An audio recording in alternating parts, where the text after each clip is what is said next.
Marostica, Rossano, Enego, ma non solo. Sono stati altri 7 i comuni al voto in provincia di Vicenza.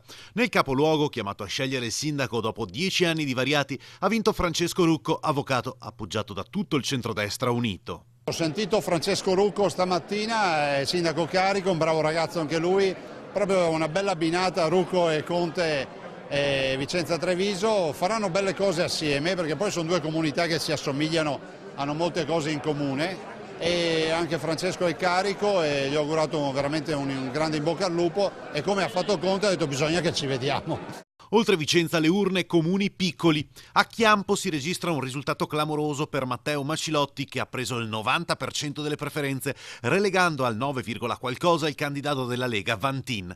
A Recoaro vince invece il candidato del Carroccio Davide Branco con il 39% delle preferenze. A Barbarano Mossano Cristiano Pretto è sindaco con il 69% dei voti. A Bolzano Vicentino Daniele Galvan prende il 38%, tanto gli basta per la poltrona da primo cittadino. Davide Dorantani è sindaco a Castelgomberto, a Quinto Vicentino Renzo Segato. Nel 2019 saranno quasi 90 i comuni della provincia di Vicenza chiamati alle urne, Bassano del Grappa in testa.